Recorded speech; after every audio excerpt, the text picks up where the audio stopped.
ಇದು ಬೆಂಗಳೂರಿನ ಪ್ರತಿಷ್ಠಿತ ಕಾಲೇಜಿನಲ್ಲಾದ ವಿಲಕ್ಷಣ ಘಟನೆ ಇದು. ಪಾಠ ಮಾಡುವ ಪ್ರಾಧ್ಯಾಪಕನ ಬಾಯಲ್ಲಿ ಅದೆಂಥ ಮಾತು ನೋಡಿ. ಬೆಂಗಳೂರಿನಲ್ಲಿ ಅಂಥ ವಿಲಕ್ಷಣ ಘಟನೆ ನಡೆದಿದೆ. ಅದು ಎಲ್ಲಿ? ಪ್ರತಿಷ್ಠಿತ ಕಾಲೇಜಿನಲ್ಲಿ. ಪಾಠ ಮಾಡುವ ಪ್ರಾಧ್ಯಾಪಕರು ಅಂತಂದ್ರೆ ಪ್ರತಿಯೊಬ್ಬರು ಕೂಡ ಗೌರವಿಸ್ತೀವಿ, ಅಂಥದ್ರಲ್ಲಿ ಅವರ ಬಾಯಲ್ಲಿ ಅದೆಂಥ ಮಾತು ಬಂದಿದೆ ನೋಡಿ. ಇದು ಬೆಂಗಳೂರಿನ ಪ್ರತಿಷ್ಠಿತ ಕಾಲೇಜಿನಲ್ಲಾದ ವಿಲಕ್ಷಣ ಘಟನೆ. ವಿವಿಧತೆಯಲ್ಲಿ ಏಕತೆಯ ದೇಶದಲ್ಲಿ ಇವನೆಂಥ ಪ್ರಾಧ್ಯಾಪಕ. ಈ ಪ್ರಾಧ್ಯಾಪಕನಿಗೆ ಪ್ರತಿಭೆ ಮುಖ್ಯ ಅಲ್ಲ, ಧರ್ಮವೇ ಮುಖ್ಯ ಅಂತೆ.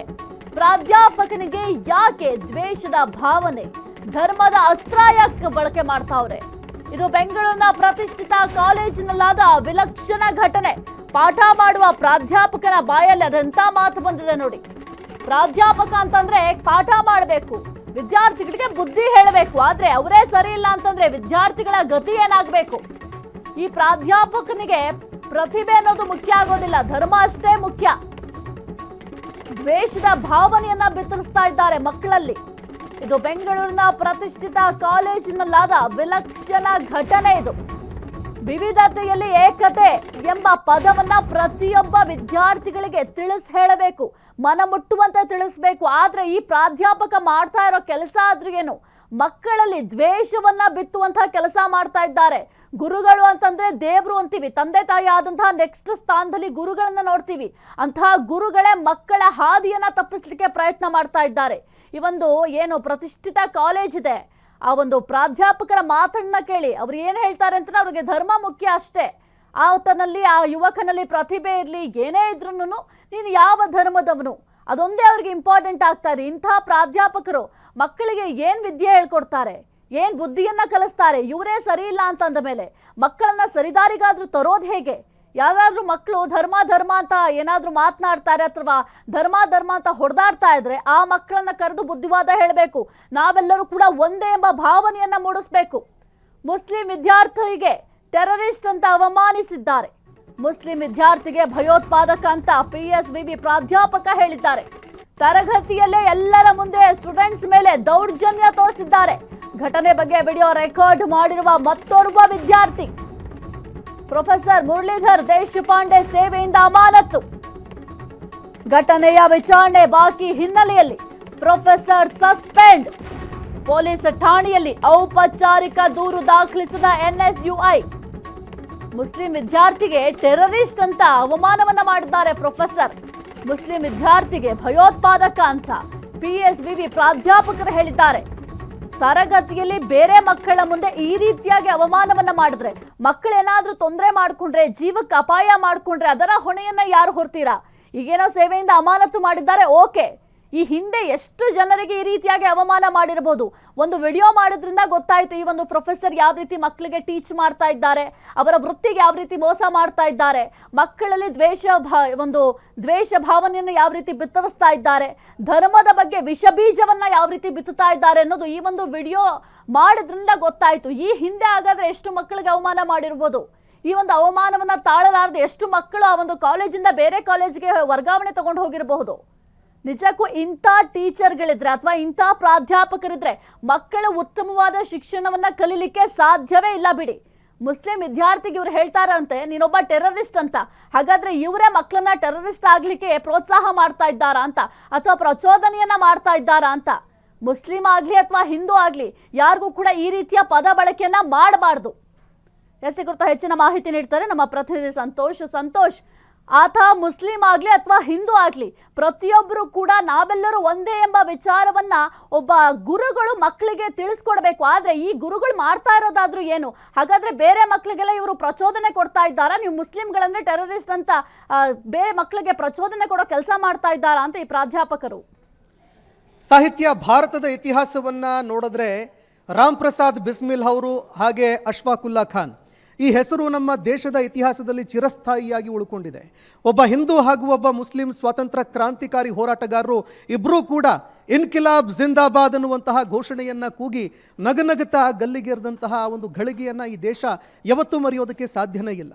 ಆದರೆ ಇವತ್ತಿನ ಸ್ಥಿತಿಗತಿಯನ್ನು ನೋಡಿದಾಗ ಯಾವ ರೀತಿ ಬ್ರಿಟಿಷರು ಈ ದೇಶವನ್ನು ಹಿಂದೂ ಮುಸ್ಲಿಂ ಅಥವಾ ಜಾತಿಗಳಲ್ಲಿ ಒಡೆದು ಆಳಿದ್ರು ಅಥವಾ ರಾಜ್ಯಗಳ ನಡುವೆ ಬೆಂಕಿ ಹಚ್ಚಿ ಯಾವ ರೀತಿ ನಮ್ಮ ದೇಶವನ್ನು ಸಂಪೂರ್ಣವಾಗಿ ತಮ್ಮ ತೆಕ್ಕೆಗೆ ತೆಗೆದುಕೊಂಡ್ರು, ಅದೇ ರೀತಿಯಾಗಿ ಇವತ್ತು ಕೆಲವು ವಿಷ ಜಂತುಗಳು ನಮ್ಮ ನಡುವೆ ಇದೆ ಅನ್ನೋದಕ್ಕೆ ಈ ಪ್ರೊಫೆಸರ್ ಮುರಳಿ ಅನ್ನೋರು ಯಾರಿದ್ದಾರೆ ಇವರು ಉದಾಹರಣೆ ಅಂತ ಹೇಳಿದರೂ ಕೂಡ ತಪ್ಪಾಗೋದಿಲ್ಲ. ಯಾಕಂದರೆ ಕಳೆದ ಹಲವಾರು ದಿನಗಳಿಂದ ನಾವು ನೋಡ್ತಾ ಇದ್ದೀವಿ, ಇವತ್ತು ಸಮಾಜದಲ್ಲಿ ಇದು ಒಂದು ರೀತಿ ವಿಷದ ರೀತಿಯಲ್ಲಿ ಬಿತ್ತನೆಯಾಗಿದೆ ಅಂತ ಹೇಳಿದರೂ ಕೂಡ ತಪ್ಪಾಗೋದಿಲ್ಲ.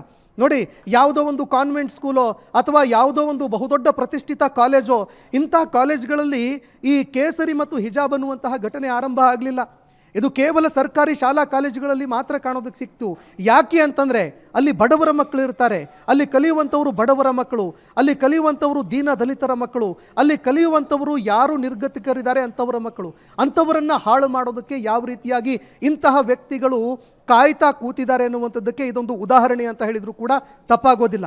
ಅಂದಿನಿಂದ ಪ್ರಾರಂಭವಾದಂತಹ ಈ ಒಂದು ಘಟನೆ ವಿದ್ಯಾರ್ಥಿಗಳ ಕೈಯಲ್ಲಿ ಕಲ್ಲು ಕೊಡೋದಕ್ಕೆ ಮುಂದಾಯಿತು. ಇದನ್ನು ನಾವು ನೆನಪಿನಲ್ಲಿ ಇಡಬೇಕಾಗತ್ತೆ. ಯಾರೋ ಒಂದು ಬೆತ್ತಿದಂತಹ ಒಂದು ಹಿಜಾಬು ಅಥವಾ ಕೇಸರಿ ಶಾಲು ಅನ್ನುವಂತಹ ವಿಚಾರಕ್ಕೆ ಸಂಬಂಧಪಟ್ಟಂತೆ ವಿದ್ಯಾರ್ಥಿಗಳು ಕೊನೆಯಲ್ಲಿ ಕೈಯಲ್ಲಿ ಕಲ್ಲು ಹಿಡ್ಕೊಂಡು ಕಲ್ಲು ತೂರಾಟಕ್ಕೆ ಮುಂದಾದರು. ಅಂದರೆ ನಮ್ಮ ವಿದ್ಯಾರ್ಥಿಗಳಿಗೆ ನಾವೇನು ಕೊಡ್ತಾ ಇದ್ದೀವಿ? ಪೆನ್ನು ಪುಸ್ತಕ ಕೊಡಬೇಕಾದಂತಹ ಕೈಯಲ್ಲಿ ಕಲ್ಲನ್ನು ಕೊಡ್ತಾ ಇದ್ದೀವಿ ಅನ್ನುವಂಥದ್ದಕ್ಕೆ ಇದು ಸ್ಪಷ್ಟ ಉದಾಹರಣೆಯಾಗಿತ್ತು ಆ ಘಟನೆ ಅಂತ ಹೇಳಿದರೂ ಕೂಡ ತಪ್ಪಾಗೋದಿಲ್ಲ.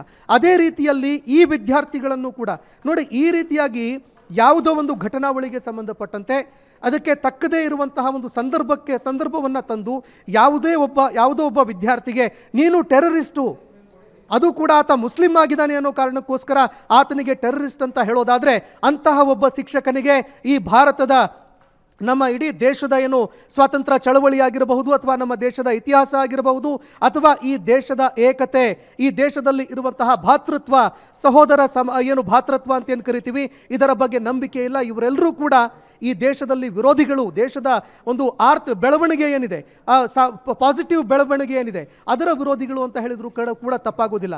ಇವತ್ತು ಚೀನಾ ಏನು ಮಾಡ್ತಾ ಇದೆ? ಚೀನಾದ ಚಿಕ್ಕ ಪುಟ್ಟ ಮಕ್ಕಳು, ಸ್ಕೂಲ್ನಲ್ಲಿ ಇರುವಂತಹ ವಿದ್ಯಾರ್ಥಿಗಳು, ಅವರು ಇವತ್ತು ರಾಕೆಟ್ಗಳನ್ನು ಲಾಂಚ್ ಮಾಡ್ತಾ ಇದ್ದಾರೆ, ಅದರಲ್ಲಿ ಪ್ರಯೋಗವನ್ನು ಮಾಡ್ತಾ ಇದ್ದಾರೆ, ಮುಂದಿನ ಭವಿಷ್ಯವನ್ನು ಕಾಣ್ತಾ ಇದ್ದಾರೆ.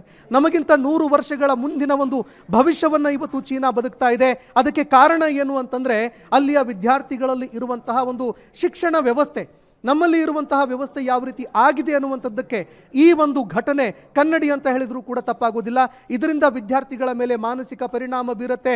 ಬೇರೆ ವಿದ್ಯಾರ್ಥಿಗಳು ಕೂಡ ಅಂತಹ ವಿದ್ಯಾರ್ಥಿಗಳನ್ನು ಡಿವೈಡ್ ಮಾಡಿ ನೋಡೋದಕ್ಕೆ ಆರಂಭ ಮಾಡ್ತಾರೆ. ಆಗ ವಿದ್ಯಾರ್ಥಿಗಳು ವಿಭಜನೆ ಆಗ್ತಾರೆ, ದೇಶ ವಿಭಜನೆ ಆಗತ್ತೆ. ಇಂತಹದ್ದೇ ಒಂದು ಮಾನಸಿಕತೆಗೆ ಈ ದೇಶ ಆ ಸ್ವತಂತ್ರ ಹೋರಾಟದ ಸಂದರ್ಭದಲ್ಲೂ ಕೂಡ ವಿಭಜನೆಯಾಗಿತ್ತು. 550ಕ್ಕೂ ಹೆಚ್ಚು ಸಂಸ್ಥಾನಗಳು ಈ ದೇಶದಲ್ಲಿ ಇತ್ತು ಅಂತ ಹೇಳಿದರೂ ಕೂಡ ತಪ್ಪಾಗೋದಿಲ್ಲ. ಅದಕ್ಕೆ ಇಂತಹ ಶಿಕ್ಷಕರು ಆ ಒಂದು ಪ್ರವೃತ್ತಿಯನ್ನು ಬೆಳೆಸ್ಕೊಂಡಿದ್ದಾರೆ. ಇದು ಈ ದೇಶಕ್ಕೆ ವಿರೋಧವಾಗಿರುವಂತಹ ಮಾನಸಿಕತೆ, ಈ ದೇಶವನ್ನು ಇಬ್ಬಾಗ ಮಾಡುವಂತಹ ಮಾನಸಿಕತೆ ಅಂತ ಹೇಳಿದರೂ ಕೂಡ ತಪ್ಪಾಗೋದಿಲ್ಲ. ಸಾಹಿತ್ಯ ಸಂತೋಷ್, ಇನ್ನು ಜಾತಿ ಆಗಿರಬಹುದು, ಧರ್ಮ ಆಗಿರಬಹುದು, ಈ ಎರಡೂ ವಿಚಾರಗಳನ್ನ ಮಧ್ಯ ತಂದು ಎಷ್ಟೋ ಜನ ಲಾಭ ಮಾಡ್ಕೊಳ್ತಾ ಇದ್ದಾರೆ. ಆದರೆ ಈ ಪ್ರೊಫೆಸರ್ಗೆ ಏನು ಲಾಭ ಆಗುತ್ತೆ? ಈಗ ಎಷ್ಟೋ ಜನ ಈ ಒಂದು ಪ್ರೊಫೆಸರ್ ಮಾತುಗಳಿಂದ ಅವರ ಭವಿಷ್ಯವನ್ನು ಹಾಳು ಕೂಡ ಮಾಡ್ಕೊಂಡಿರಬಹುದು. ಕೇವಲ ಅಮಾನತು ಶಿಕ್ಷೆ ಒಂದೇ ಸಾಲುತ್ತಾ ಇವ್ರಿಗೆ ಅಂತ. ಸಾಹಿತ್ಯ, ಕಳೆದ ಹಲವಾರು ದಿನಗಳಿಂದ ನಾನು ಸಾಮಾಜಿಕ ಜಾಲತಾಣದಲ್ಲಿ ಅಥವಾ ಆಗ್ತಾ ಇರುವಂತಹ ಬೆಳವಣಿಗೆಗಳನ್ನು ನೋಡ್ತಾ ಇದ್ದೀನಿ. ನೋಡಿ, ದೆಹಲಿಯಲ್ಲಿ ಆಗ್ತಾ ಇದ್ದಂತಹ ರೈತರ ಹೋರಾಟ, ಆ ಹೋರಾಟದಲ್ಲಿ ಒಬ್ಬ ಕೇಂದ್ರ ಸಚಿವ ದೇಶಕ್ಕೆ ಗದ್ದಾರೋಂಕೋ ಗೋಲಿ ಮಾರೋ ಸಾಲೋಂಕೋ ಅಂತ ಹೇಳಿದ್ದು ಈ ದೇಶದ ರೈತರಿಗೆ, ಈ ದೇಶದ ಮಣ್ಣಿನ ಮಕ್ಕಳಿಗೆ ಯಾವುದೋ ಒಬ್ಬ ವಿದ್ಯಾರ್ಥಿ ಆ ಹೋರಾಟದ ಸಂದರ್ಭದಲ್ಲಿ ಕೈಯಲ್ಲಿ ಬಂದೂಕು ಹಿಡಿದುಕೊಂಡು ಗುಂಡು ಹಾರಿಸೋದಕ್ಕೆ ಅಂತ ರೋಡಿಗೆ ಬಂದುಬಿಟ್ಟಿದ್ದ. ಅಂದರೆ ಇದರ ಪ್ರಭಾವ ಈ ಸಮಾಜದ ಮೇಲೆ, ಈ ವ್ಯವಸ್ಥೆಯ ಮೇಲೆ ಯಾವ ರೀತಿಯಾಗಿ ಬೀರ್ತಾ ಇದೆ, ಇದರ ಪರಿಣಾಮ ಅನ್ನುವಂಥದ್ದಕ್ಕೆ ಈ ಘಟನೆ ಒಂದು ಸಾಕ್ಷಿ ಅಂತ ಹೇಳಿದರೂ ಕೂಡ ತಪ್ಪಾಗೋದಿಲ್ಲ. ಇನ್ನು ಮುಂದಿನ ದಿನಗಳಲ್ಲಿ ಈ ರೀತಿ ಘಟನೆಗಳು ಮತ್ತೆ ಮತ್ತೆ ಪುನರಾವರ್ತನೆ ಆಗ್ತಾ ಇದೆ. ಸಣ್ಣ ಪುಟ್ಟ ಮಕ್ಕಳು ಕೂಡ ಈ ದೇಶದಲ್ಲಿ ದೇಶ ವಿಭಜನೆ ಆಗಬೇಕು ಅನ್ನುವಂತಹ ಮಾತುಗಳನ್ನು ಆಡ್ತಾ ಇದ್ದಾರೆ. ಯಾವ ದೇಶವನ್ನು ವಿಶ್ವಗುರು ಆಗಿಸಬೇಕಾಗಿತ್ತು ನಾವೆಲ್ಲರೂ ಸೇರಿಕೊಂಡು, ಯಾವ ದೇಶ, ಪಾಕಿಸ್ತಾನ ಆಗಿರ್ಬೋದು, ಚೀನಾಗಳಾಗಿರಬಹುದು, ಇವರೆಲ್ಲರೂ ಕೂಡ ನಮಗೆ ಸರಿ ಸಮಾನರಾಗಿ ನಿಲ್ಲೋದಕ್ಕೆ ಸಾಧ್ಯವಾಗಬಾರ್ದು ಅಂತಂದರೆ ಈ ದೇಶದ ಭವಿಷ್ಯದ ಬಗ್ಗೆ ನಾವು ಯೋಚನೆ ಮಾಡಬೇಕಾಗತ್ತೆ. ಈ ದೇಶದಲ್ಲಿ ಇರುವಂತಹ ಮಕ್ಕಳ ಭವಿಷ್ಯದ ಬಗ್ಗೆ ಯೋಚನೆ ಮಾಡಬೇಕಾಗತ್ತೆ. ಆದರೆ ನಮ್ಮ ಶಾಲಾ ಕಾಲೇಜುಗಳಲ್ಲಿ ಆಗ್ತಾ ಇರುವಂಥದ್ದೇನು? ಜಾತಿ ತಾರತಮ್ಯಗಳು, ಅದರ ಜೊತೆಗೆ ಧರ್ಮದ ತಾರತಮ್ಯಗಳು ಇದಕ್ಕೆ ತಾಜಾ ಉದಾಹರಣೆ ಅಂತಂದರೆ ಈ ಘಟನೆ. ಕೇವಲ ಈ ಘಟನೆ ಮಾತ್ರವಲ್ಲ, ಇಂತಹ ಅನೇಕ ಘಟನೆಗಳು ಈ ಹಿಂದಿನಿಂದಲೂ ಕೂಡ ನಿರಂತರವಾಗಿ ಬೆಳಕಿಗೆ ಬರ್ತಾ ಇದ್ದಾವೆ. ಅನೇಕ ಘಟನೆಗಳು ಬೆಳಕಿಗೆ ಬರದೆ ತೆರೆಮರೆಗೆ ಸರಿದಿದ್ದಾವೆ.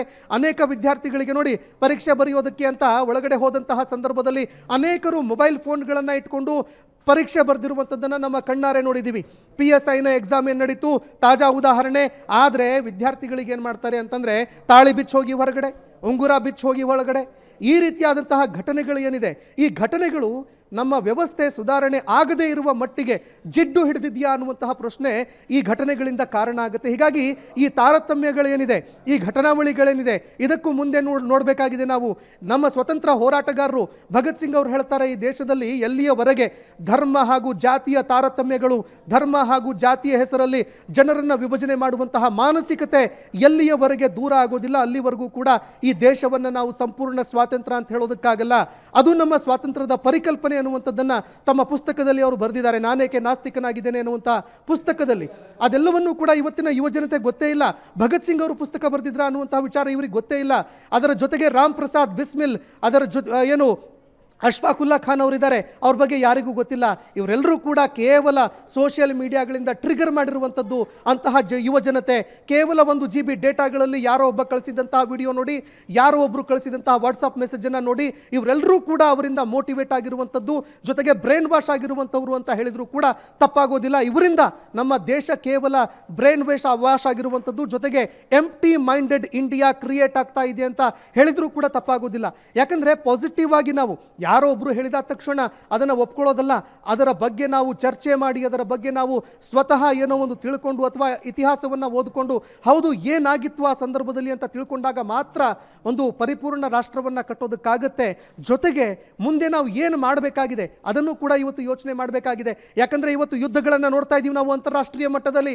ಯಾರು ಟೆಕ್ನಾಲಜಿಕಲಿ ಪವರ್ಫುಲ್ ಆಗಿದ್ದಾರೆ, ಯಾರು AI-ನತ್ತ ಅತಿ ಹೆಚ್ಚು ಗಮನ ಹರಿಸ್ತಾ ಇದ್ದಾರೆ, ಯಾರು ರೋಬೋಟ್ಗಳನ್ನು ಕ್ರಿಯೇಟ್ ಮಾಡ್ತಾ ಇದ್ದಾರೆ, ಯಾರು ಅಂತರಿಕ್ಷಕ್ಕೆ ಹೋಗ್ತಾ ಇದ್ದಾರೆ, ಮಂಗಳ ಗ್ರಹಕ್ಕೆ ಹೋಗ್ತಾ ಇದ್ದಾರೆ, ಅವರು ಮಾತ್ರ ಗೆಲುವನ್ನು ಸಾಧಿಸ್ತಾ ಇದ್ದಾರೆ. ಹೀಗಾಗಿ ನಾವು ಕೂಡ ಆ ಒಂದು ನಿಟ್ಟಿನಲ್ಲಿ ಯೋಚನೆ ಮಾಡಬೇಕಾದಂತಹ ಸಂದರ್ಭ ಅಂತ ಹೇಳಿದರೂ ಕೂಡ ತಪ್ಪಾಗೋದಿಲ್ಲ. ಇಂಥವರ ವಿರುದ್ಧ ಕಠಿಣಕ್ಕೂ ಕಠಿಣ ಕ್ರಮಗಳನ್ನು ತರೋದಕ್ಕೆ ಸರ್ಕಾರಗಳು ಮುಂದಾಗಬೇಕು. ಸಾಹಿತ್ಯ. ಓಕೆ, ಥ್ಯಾಂಕ್ ಯು ಸಂತೋಷ್ ನಿಮ್ಮೆಲ್ಲ ಮಾಹಿತಿಗಾಗಿ. ಕ್ಷಣ ಕ್ಷಣದ ಸುದ್ದಿಗಳಿಗಾಗಿ ಫ್ರೀಡಂ ಟಿವಿ ಸಬ್ಸ್ಕ್ರೈಬ್ ಮಾಡಿ, ಲೈಕ್ ಮಾಡಿ ಹಾಗೂ ಫಾಲೋ ಮಾಡಿ.